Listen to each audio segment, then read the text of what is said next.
Hello everybody, it's Dr. J. It is Wednesday. It's been a little while since my last one. I apologize, but I was gone for a few days and attended a online conference for Institute of Functional Medicine. I just had a couple of things to share from that and just kind of build upon the functional medicine pillars of sleep, nutrition, stress reduction, and movement exercise. And the lecture was actually on circadian rhythm, and I'll go into that in a little more detail in a future video, but really related the importance of having a normal, healthy sleep-wake cycle and trying to time our sleep, obviously, in that, along with the sunshine and nighttime, and along with our eating, our exercise, even when we take our medications. And one of the examples one of the physicians gave was the timing of his chemotherapy, which, as you know, is important. As a friend of mine is getting chemotherapy for his cancer, but that was really important. But the basis of all of this is really kind of going back to that paleo model, and I like to turn the paleo people back on themselves and say, yeah, the whole Paleolithic concept is that that's 10 to 100,000 years ago plus is when we as a species really kind of came in to our own, and what were the conditions that we were basically primed for, that we were built to succeed on. And going back to the cave person days, we, especially regarding sleep, we'll talk about it this way. We used to live, around the equator in Mesopotamia, and we are geared to having around 12 or so hours of sunshine and 12 hours of darkness. And around dusk time, there were signals for us to kind of, as the light was dimming, to go find shelter, and we would find some place to sleep. And we'd sleep for 8 hours or so, and then as the first light kind of came into our vision, we were stimulated to wake up.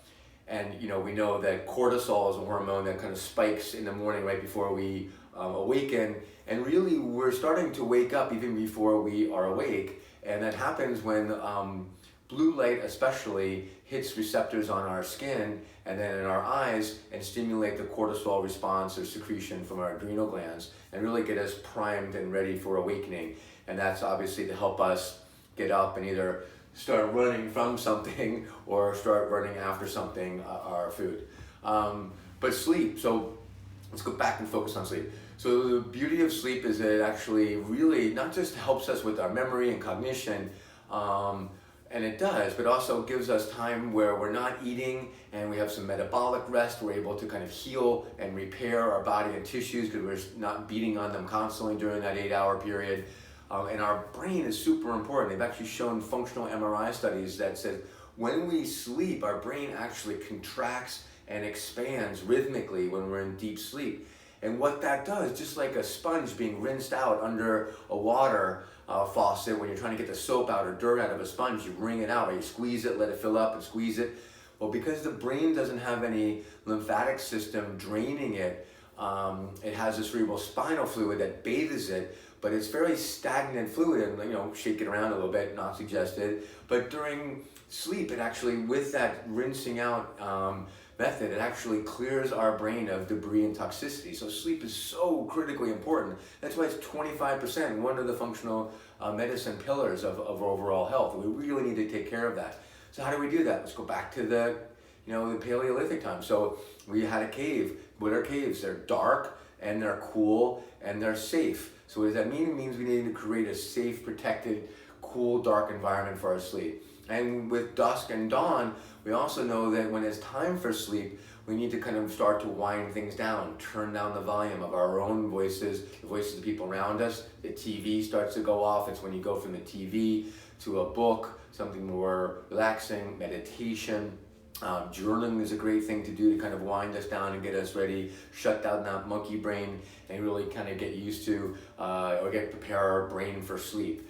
The other thing we want to do is turn down the lights. The bright sunlight is great during the day, and coming into a bathroom with bright lights help us kind of get ready. But when we're getting ready for bed, we should use a lower light setting if we have that ability. They really kind of prime us for going to sleep.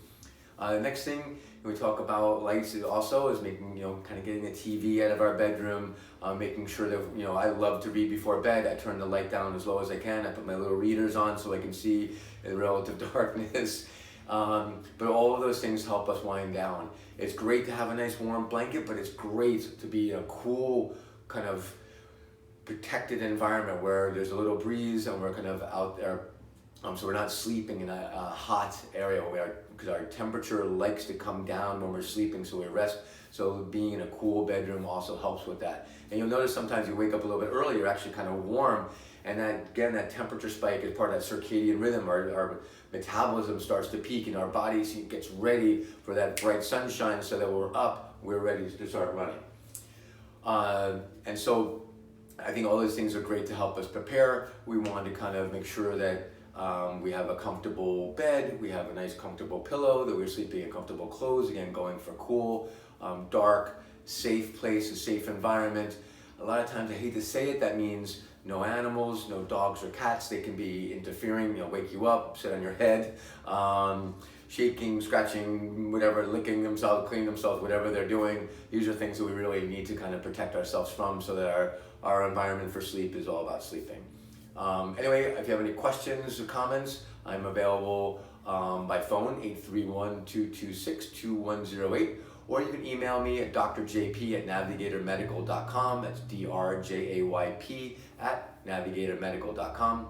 Hope you do great and have a great day. Talk to you soon. Good rest, good sleep. See you in your dreams. Bye.